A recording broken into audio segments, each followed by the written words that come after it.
Why am I always drinking coffee when I start my videos? Hey everybody, welcome back. This video I'm going to talk about something that's incredibly close to my heart. I've been thinking about doing this video for quite some time and I'm just going to go ahead and do it right now. I want to share 5 mindset shifts that have completely helped me find a little bit of peace in my 20s, because we all know your 20s are just chaotic and they're miserable.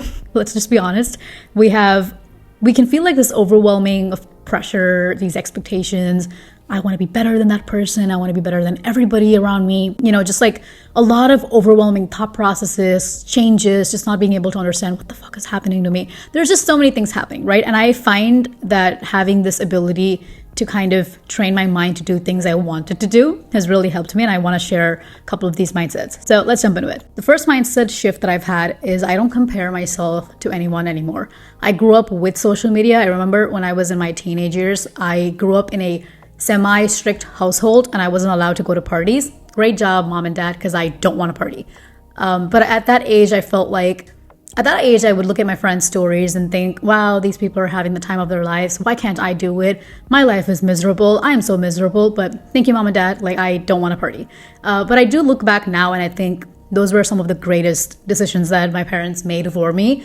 But at the same time, these were great moments for me because at one point I started asking myself, do I really want to go to this party, or am I saying that I want to go to this party because my friends are there? I would say this was one of my first starting points of just looking inside and asking myself questions like, do you want to do this, or are you doing it because you think everybody's doing it and you have to do it just to like stay updated and stay relevant? It's also so easy to look at someone else and feel like you're falling behind. I've never compared my career or my self-worth to anybody else. Luckily, I don't know how I never did that, but it's a very tricky position, and I know a lot of my friends have also been in this position, and I think it's totally a waste of time, because in the last video when I talked about books you should read and how Naval Ravikant said that if you don't want a 24/7 wholesale with the other person, like switch your entire life with them, why be jealous of them? Like, that's kind of my mindset when it comes to comparing myself to someone else, because I never want to be you, so I don't care what you're doing and I don't really want your life. So I will say that there's one type of comparison that I still have in me, and I want to continue having that in me, which is instead of comparing from a place of lack, I compare from a place of growth, which means I now acknowledge and see something different in someone else, and I respect them for that. But it also reminds me of how I don't think anymore, because there might have been at a certain point in my life, I might have thought about people a certain way, I might have perceived situations a certain way, but I don't do that anymore. And when I see another person doing it, it reminds me of, wow, I used to be like that. I'm not judging the other person, but I would tell myself, you used to be like that. And you think that it's not someone you want to be anymore, which means the work I've done on myself shows growth. So that is something that I really think about every now and then, just to like see, what do I want? What makes me happy? So just like comparing myself to people that way, just to make sure that I am on the right track, really helps me out. And of course, I'm going to help the other person if they're ready to take that help. The second mindset shift that I've had is kind of tied to the first one, which is regular feedback loop. This one has been incredibly huge for me. I have built a regular feedback loop within myself, and I often question myself, my thoughts, my actions. For example, like, why am I doing this? Do I really want to do this? Am I doing this for someone else? Or even questions like, do I really believe in this, or am I believing it because I think I should believe in it? Do I not believe in it? Why do I not believe in it? What made me not want to believe in it? Why do I think I cannot do something? Why do I think I can do something? Just like asking myself these personal check-in questions has really helped me understand what type of a person I am. To be completely honest, I started doing this when I heard or read about this neuroscience article or neuroscience podcast. I don't exactly remember, but they said that the more you question your beliefs, you're kind of changing the neural pathways to a new way or to a new pattern. I kind of grew up hearing that, oh, this person is old, they've lived for so long this certain way, they're not going to change. And I really hated that statement. I just despise that statement so much, because I believe that anybody can change within reason. Like, if there's a good enough reason for someone to change, they will change. So that is something I always wanted to give myself, like this kind of evidence to change into the person that I want to be, to kind of brainwash myself. With these questions of like, why are you doing this? Why are you not doing this? Why are you perceiving the situation this way? Why are you doing this to that person? Why is that person doing this to you? What has this got to do with the other person? All of these questions have really helped me kind of I don't know, it's been a game changer in terms of finding peace, just like being calm about certain things. Mindset shift number 3 is I always do what I like. This might be a shocker, but this might not be a shocker to a lot of people, because if you consumed any of the content that I've put out, I kind of always do what I want. But I will say this, I'm incredibly lucky to have supportive parents who've who've given me space to do whatever it is that I want. Whether it's insane, whether it's sane, doesn't matter. As long as I'm not hurting anybody else or hurting myself, they always give me space to like explore and do things that I want to do in my own kind of growth cycle. And which made things incredibly easy for me, which I completely acknowledge might not be the case for a lot of people. I've definitely asked myself this question, like, what if your parents weren't as supportive as they are right now? What if they weren't? Like the what if clause. I've still landed at the same conclusion that I would still do what I want to do, just without their support. I probably would be the disappointing child if I did that. Luckily, I don't think they think I'm a disappointing child. I don't know.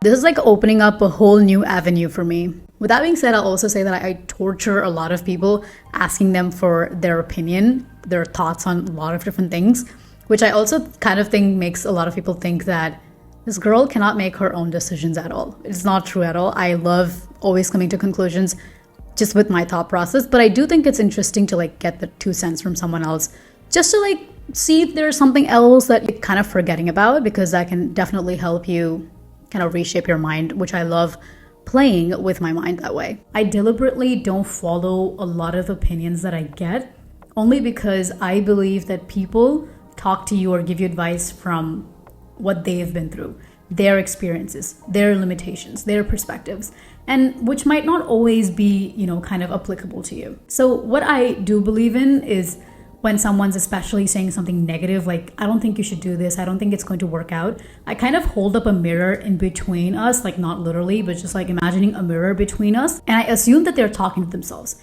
And if something gets through that mirror to me, that means something is really bothering me there and I've got to work on that. But other than that, if my mind tells me, my gut tells me that this is something we've got to do, I do it, regardless of what anybody else says. Mindset shift number 4 is keeping a close circle. I have learned that it's important to have good quality friends rather than having a million friends. I find a lot of peace in knowing that I have like a select few friends who are there for me and I'll be there for them, rather than like having a million friends and not knowing where I stand with them and them not knowing where they stand with me. I'm definitely an ambivert. I've become an ambivert. I used to be an introvert, but I'm definitely an ambivert now. I talk to a lot of people. I know a lot of people, but that doesn't necessarily mean that they have to be my best friend. And I think it's applicable to everybody, right? And not everybody wants to be my best friend. Not everybody can be my best friend. Not everybody has to be my best friend. So it's just kind of understanding like where we stand with people and kind of just thinking about, do I really want to be close with this person? Do they have values that are going to add, something to my life? And it's not like, and I'm not saying this in terms of like, there has to be, a trade-off or something like that. Just in terms of, do I feel good about myself? Do I feel like good about them, their energy? Does that make me feel happy? Do they make me feel happy? If not, goodbye. You don't have to be in my close circle. You can still be my friend, but you don't have to be my close circle. I don't know if it's going to change in the next couple of years, but this is where I stand right now. That being said, I also say that even the people that are in my close circle right now or a couple of years ago, they keep changing. They cannot always be the same. Yeah, there'll be 1 or 2 constants, but we're always going to have a lot more variables, because as we're growing up, especially in our 20s, it's just likely that we're all going to outgrow each other. And that's totally fine. I think also like in my mid-20s, I'm kind of understanding that there's a certain peace in not being like overly attached to the idea of these 5 people are my friends or these 7 people are my friends. All are my friends, but these people I'm currently close to. They might not be close to me in the next couple of years. That is something I find incredibly, peaceful in knowing the fact. And I think moving from another country has definitely helped me in a lot of ways in that sense. Like just having 4 to 5 people in my close circle, but also recognizing that these 4 people might not be in my close circle the next couple of years. Just like having a close circle, but also recognizing that they might leave at any point is something that we should all like kind of, I feel like I've learned that. I'm still learning that. There's still a lot more for me to learn there, but kind of brings me peace knowing that I know that. Last mindset shift, the 5th one, is a very obvious one. If you know a little bit about me, you know this is my favorite: alone time. I love spending time alone, and I will say that I think a lot of the attribute goes to my childhood. I grew up in a small family, just my mom, dad, and I. So I always knew how to entertain myself. I would always play the teacher, teaching to nobody in the room, just talking alone, which kind of explains because that's exactly what I'm doing right now. But I loved doing that. I knew how to entertain myself. I knew how to keep myself occupied, be happy with just my company. In your 20s, life can feel extremely lonely. Not me. Someone even asked me on the Pivot to Balance podcast if I ever feel lonely, and I addressed that in that episode. But I will say that it's very easy to feel lonely in your 20s. But I kind of believe that alone time is super important because it helps you kind of look at yourself, like invert, like what's your thought process like? Kind of like to do this, which is I just let my mind go wherever it wants to go. I don't have like a specific agenda of let me think about this part of my life. Remember when you did this when you were young? Like I don't do stuff like that. I just let my mind do whatever it wants to do. It goes to like these crazy places that I probably like don't remember on a conscious level, maybe on a subconscious level, but on a conscious level, I probably wouldn't have thought about it in like a million years. But it goes back to that, or it goes like futuristic, like what if this happens?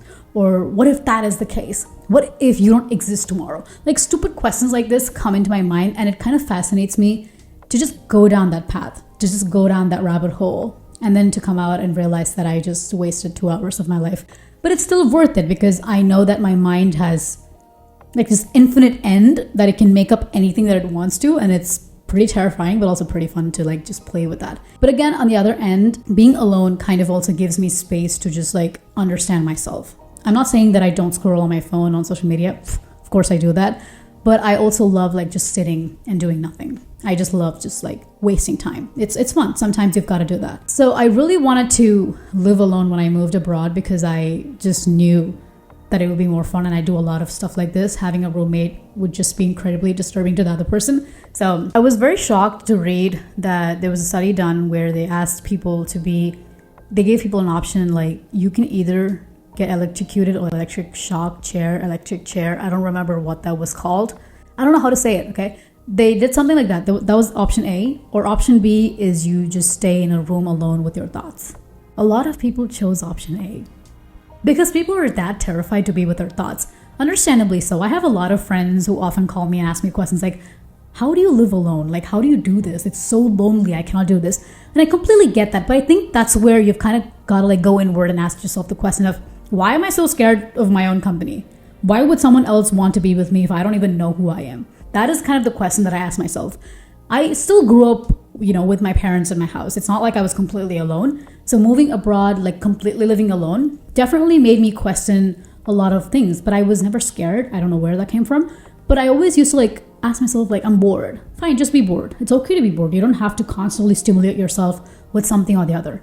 Be bored. One thing that I did do is pick up on a lot of hobbies. Like I had this like incredible thirst to learn a lot more, to know myself, to know the world, to like know every single thing in this world. I started reading a lot of books. I started listening to podcasts, but I also spent a lot of time just doing nothing, just staring at my ceiling and just letting my mind do whatever it wants to do. Your 20s are a great time to reflect, and I find that incredibly comforting to like just know that I can rest, I can reflect, I can grow.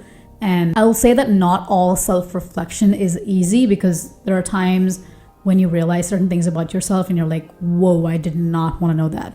But I think it's definitely necessary. So those are my 5 mindset shifts that have kind of helped me find a little bit of peace in my 20s. I'm still not done with my 20s. Wish I never will be done with my 20s. But unfortunately, the big 30 is right around the corner and I'm not excited about that. But anyways, I'm kidding. I actually love getting older. I want to be 30. I want to look back and look at 20-something Anusha and think, whoa, you did not know what you were doing. And I love that about myself. So yeah, I just wanted to share this, and I'm kind of excited to see what the thought process looks like when I am in my 30s. And if you agree with some of these, if you don't agree with some of these, if you have like any different mindset shift that have helped you in your 20s, and if you want to take something away from this, feel free to. It's at your own discretion. Feel free to take whatever you want from this if you're not in your 20s. If you're about 29, please let me know what mindset shifts that you had that have helped you, because I kind of love learning from people, kind of picking up